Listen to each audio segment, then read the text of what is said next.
Welcome to Excess Returns, where we focus on what works over the long term in the markets. Join us as we talk about the strategies and tactics that can help you become a better long-term investor.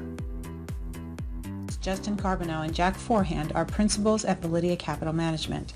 The opinions expressed in this podcast do not necessarily reflect the opinions of VALIDEA Capital. No information on this podcast should be construed as investment advice. Securities discussed in the podcast may be holdings of clients of VALIDEA Capital. Hey guys, this is Justin. In this episode of Excess Returns, Jack and I walk investors through the model we run based on Joe Greenblatt's magic formula method, which is a model that looks for stocks exhibiting value and quality by looking at two distinct investment criteria.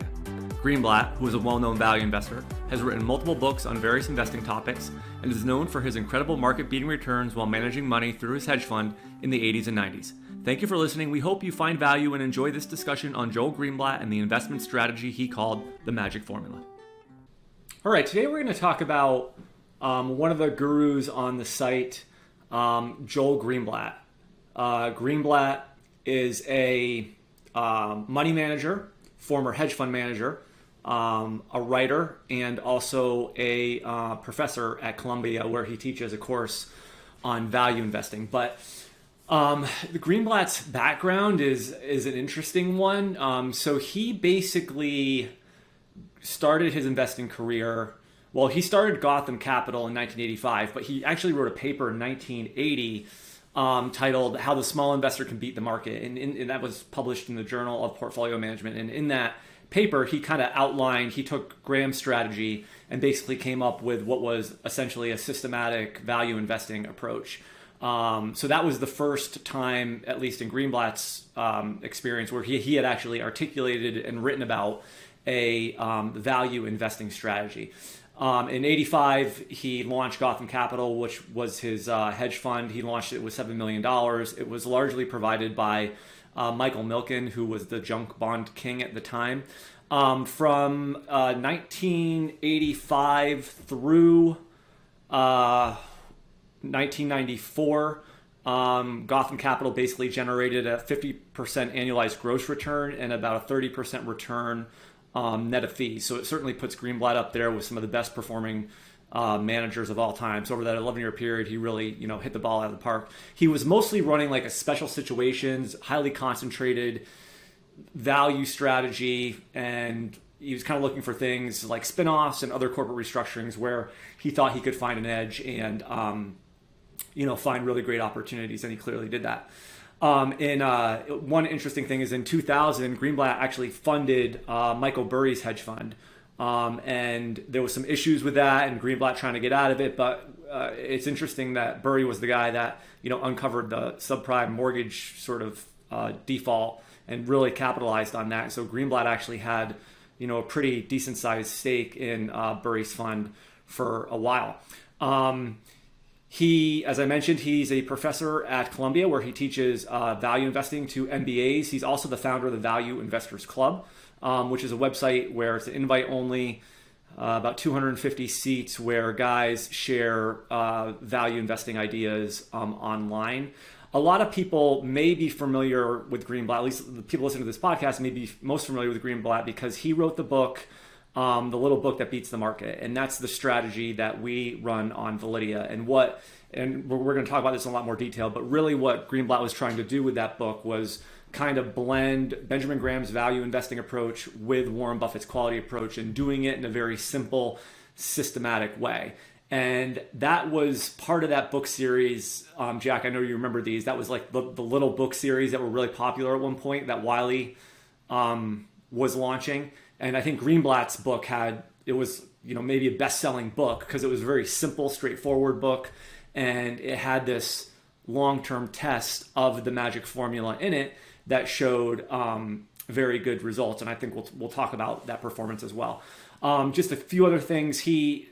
After the book was published, he started a company called Formula Investing. And so that was kind of like a robo-advisor, but it really was taking the magic formula strategy and then allowing investors to either have it run automatically or they could kind of pick and choose what stocks in the magic formula that they wanted to buy, but the model would be basically selecting those. And I think he had that up for a few years, and then he basically rolled those assets over into Gotham Asset Management, which is the firm that now runs a series of mutual funds. There's some long-only funds and some long-short funds that utilize, I think, parts of this methodology.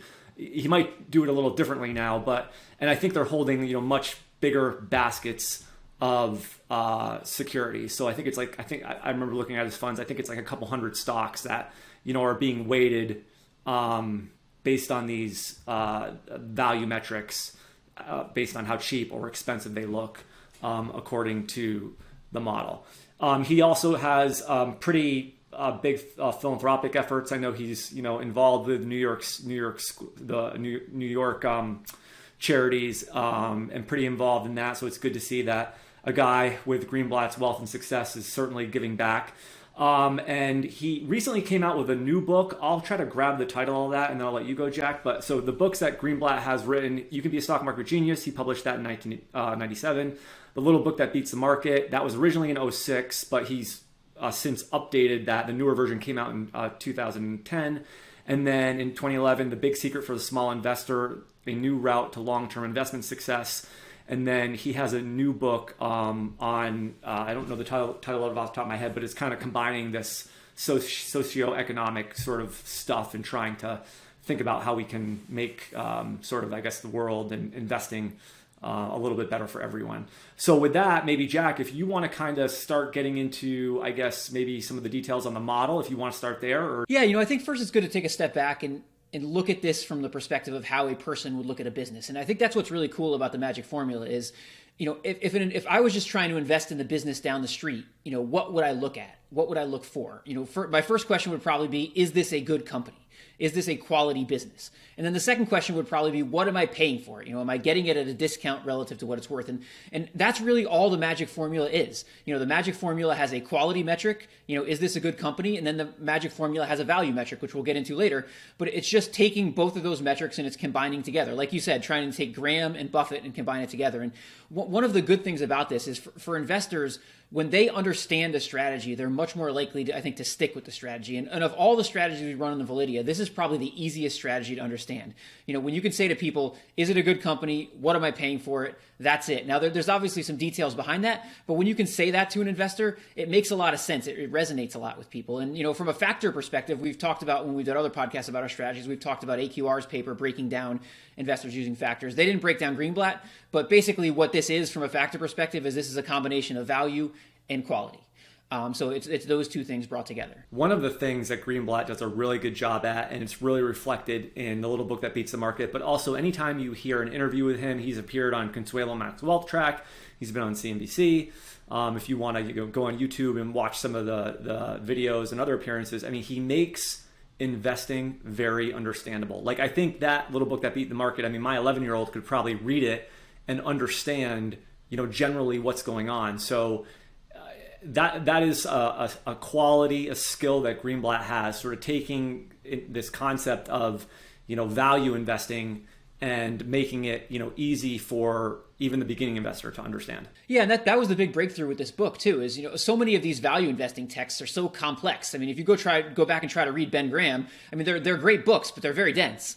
This was the simplest book. What was this thing? It was 100 pages or something, and they were very small pages, something like that. There was nothing like this before. So I remember how excited everybody was when it came out, because there was nothing like this. There was nothing that was this simple, and also coupled with these kind of returns to back it up. And we could talk a lit's bit about the returns. Now's probably a good time to do it. In the original book, I think he had 33% a year annualized returns following the strategy. And then when he updated it, it went down to 23% a year. That was largely because 2008 came after that. But also that was 23% a year against 9.5% for the S&P. So this is really substantial outperformance. Now, other people have tested it since the book, and they've had trouble replicating these returns. They've found outperformance over the market, but they haven't found this degree of outperformance over the market. So we can't say for sure, whether this is what it would do in the real world, what it would have done in the real world. But nonetheless, it does show, on various tests, it has shown outperformance over the market over time. Maybe not 14% a year, but nonetheless outperformance. Yeah, and we've been running the Greenblatt model on the Validea site for 15 years, and it hasn't. It's I wouldn't say it's consistent with our other value models, I guess, which is it's sort of struggled really over the last 10 years pretty considerably. But we haven't been able to, produce the types of returns that Greenblatt has. But again, it hasn't been a good period for value. And like you and I were talking about before the podcast, when we were looking at the return stream, in early 2000, it was the early 2000s, from 2000 to 2003, when the market was effectively in a bear market, this type of value strategy really would have been delivering significant outperformance. I mean, a lot of the outperformance came in the 90s as well. I mean, the back test that he had in his book was a really stellar performer, but it does have consistency with how we would expect sort of a systematic value strategy to perform, particularly in the years where we know that value did really well. Yeah, and this is something that's common with a lot of value strategies, but it's even magnified with this. I mean, if you look at his test in the book, in that period of 2000 to 2002 where value was doing really well, the strategy outperformed the market by 17% in 2000, 81% in 2001, and 18% in 2002. So that's a huge portion of its outperformance came in that period, which is consistent with what we saw with value. It's just maybe more magnitude than what we might have seen with other strategies. And also to your point about what's gone on recently, I mean, basically what you did not want to do in the past decade is you did not want to couple size exposure with value exposure. And this strategy, like some of our other strategies, did that. It tends to have smaller stocks, at least relative to a market cap weighted index. And it uses value at least as one of its major components. And so like a lot of strategies that do that, it certainly has struggled more recently. He hasn't updated his results, but with our results, it's struggled more recently. But that would to some extent be expected given what was going on in the market. Can we actually kind of step into the strategy now and start talking about the two criteria? So, I mean, to start, he kind of defines the universe, and maybe you want to kind of talk through those thresholds, and then we can get into the actual investment criteria. Sure. It's not exactly a two criteria strategy when you get behind the scenes, but most of what drives it are the two criteria. So the first thing, like you said, is you exclude financials, utilities, and ADRs. Financials and utilities because some of the ratios we're going to talk about don't really apply to them, and ADRs because the data may not be as of high quality as it is for U.S. companies. Then beyond that, I believe in the book he used a $100 million minimum market cap. We in our strategies, we use the same minimum market cap for all of our strategies. So we use 150 million, and we also require 2 million in daily dollar volume, but that's not anything Greenblatt came up with. That's what we do for every strategy we run. And then you get into the two criteria. So the first criteria is value. And so what is value? In this case, it's the earnings yield, but it's not the earnings yield inverse of the PE ratio like many people would think about it. It's more based on EV to EBITDA. So the earnings yield is EBIT, earnings before interest and taxes, divided by enterprise value. And enterprise value is just all the different sources of capital. So market cap, debt, preferred stock, minus cash. And then the second criteria is your quality criteria. And he used return on invested capital for that. So that's EBIT again, divided by net fixed assets minus net working capital. So again, getting back to what we said before, is the company cheap? What kind of quality business is, what kind of return is it generating for its investors? And so what you do is you take each one of those criteria and you rank every single stock in the universe based on those criteria. And you develop a rank, with number one being the highest ranked stock, moving down for each criteria. And then you create a combined rank. So you add those two ranks together, and then the lowest values of that combined rank or the highest rankings ends up being put into your portfolio. So your portfolio is based on the combined ranking of both of the two individual criteria. And then you can put in whatever number of stocks you want to. I think he may have used 50 in the book. I'm not positive, but we build them with 10 and 20. So we build multiple versions of it, and we build it with multiple rebalancing periods. So we've looked at it on a monthly, quarterly, annual, or also on sort of an annual hybrid approach where you're trying to only sell like long-term gaining positions. And by the way, that annual hybrid approach is the closest to what he did in the book. In the book, what he did is he tried to treat it as he did annual rebalancing, but he was doing like a small chunk. You started by adding 3 stocks, and then you added another 3 stocks, and then you added another 3 stocks. And once a year passed, each one of those sub baskets, you would look at them again, and you would sell the losing positions right before the 1 year mark, and you would sell the winning positions right after the 1 year mark. So that's sort of similar to our hybrid type rebalancing approach. Can we just step back to the earnings yield and return on invested capital criteria? So with the earnings yield, the way I always like to think about it is, I know we can use the PE ratio or the inverse of the PE, or like you said, we're using EBIT over enterprise value. But effectively what the earnings yield tells you is, and this is always, I think, a good way that helps me understand it, is if a company has an earnings yield of 10%, So that means that, let's say it's generating 1% or $1 in EBIT, and its enterprise value is $10. So that would give you a 10% earnings yield. The way you can think about it is, if you were the sole owner of that business and that business generated $1 in EBIT and it paid out all of that to you, that's effectively the return that you're getting. And that's what the earnings yield indicates. You can also do it with the PE ratio. We're doing it a little bit more sophisticated here, but that's just a good way to think about it, is if the company paid out all of its earnings in the form of a dividend to you, that's effectively the earnings yield. And obviously a higher earnings yield or lower PE or EBIT to enterprise value, the better, because you're getting more of the company's earnings, or you're entitled as a shareholder to more of the company's earnings.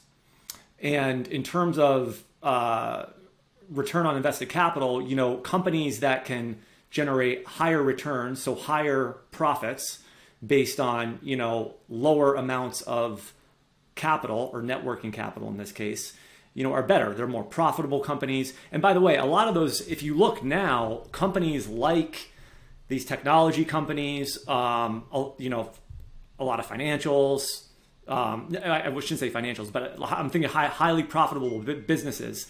Those are the ones that tend to be, that don't have a lot of assets, right? Those are the ones that will have a higher return on invested capital, and that is a criteria that, at least in our Buffett model, which we base off the book Buffettology, that return on capital is included in there as well. Yeah, he was trying to, as simply as possible, get at value and get at, is this a good business? And those, like you said, those are two ways to do it, probably in the simplest way possible. Because one of the points of this book was to make this easy. He didn't want to, I'm sure in his own business, first of all, he's not a quantitative investor, so he actually dives more deeply into the companies. But he also uses some more advanced criteria. But the point of the book was, let's have one criteria for, is this a good business? Let's have one criteria for, is this a good price? And so he did that, and it's it was a very simple way to try to get at those concepts. One of the things that was pointed out in the book Quantitative Value was the authors of that book, which we've had both on our podcast, they pointed out that sort of a deep value strategy, like a deep systematic value strategy that takes just the value part of, let's say, the Graham model, actually performed better than sort of the Greenblatt blended value and quality approach. Yeah, so what they did in the book is that they tested the magic formula, but they also said, all right, let's break the components of the magic formula into two. Let's look at just the value criteria, and then let's look at just the quality criteria. And this gets back to what we were talking about before, about people have had trouble replicating the results. In this case, what they found is the value criteria outperformed the combined criteria. So if you just focused on value and didn't care about, is it a good business, you actually got higher returns, which might be counterintuitive to people, because in a lot of ways people want to invest in the way Buffett invests. They want to buy the good company at the discount. But in this case, what they found, at least in their testing, is just the value criteria on its own had better performance than the combined criteria. One of the slides that we used to, when we had presentations, we used to look at the performance of, I think it was from the book, and what Greenblatt would often talk about is these strategies, they don't always work. Sometimes investors see these back-tested returns and see these eye-popping returns, and they think wow, this strategy will never, underperform or trail the market. But I mean, we know that all investment strategies, and even of the 22 models we run on Validea, no strategy has worked all the time, and especially these value strategies have gone through multiple years of underperformance. And that's one thing that sort of Greenblatt likes to point out, is that these strategies don't work year in and year out, but because of that, and because investors capitulate, is one of the reasons why maybe they continue to work going forward, because a lot of times investors abandon these value strategies when they don't work, and then the performance 3-5 years out is actually better. The expected returns are higher because investors don't actually stick with the strategies. I thought this was one of the great things about the book, because what he said basically is, here's this strategy that's going to produce significant outperformance over the market, And then also, here's why you're very unlikely to ever produce these results in the real world. He came out and just told people, like, these types of strategies are going to struggle for long periods of time. And, we've seen that. We run 22 strategies, and there's not one of them that hasn't had long periods where it struggles. And so that's one of the biggest takeaways from the book. As much as the strategy was great, these types of concentrated strategies are tough to stick with. And the point he made that, when you see any strategy that has these kind of great returns, the odds are there's still going to be significant periods where it doesn't work. And if you can't stick with them when they don't work, you'll never achieve the results the strategy does. Yeah. All right. I think that's a good way to wrap it up. We appreciate you guys listening. If you have any feedback or questions on the Greenblatt strategy, please let us know. You can put comments in, or you can also email us. We're always happy to answer any questions you guys have. So thanks for watching. Thank you. Hi guys, this is Justin again. Thanks so much for tuning into this episode of Excess Returns. You can follow Jack on Twitter at @PracticalQuant and follow me on Twitter at JJ Carbonneau. If you found this discussion interesting and valuable, please subscribe in either iTunes or on YouTube, or leave a review or a comment. We appreciate it.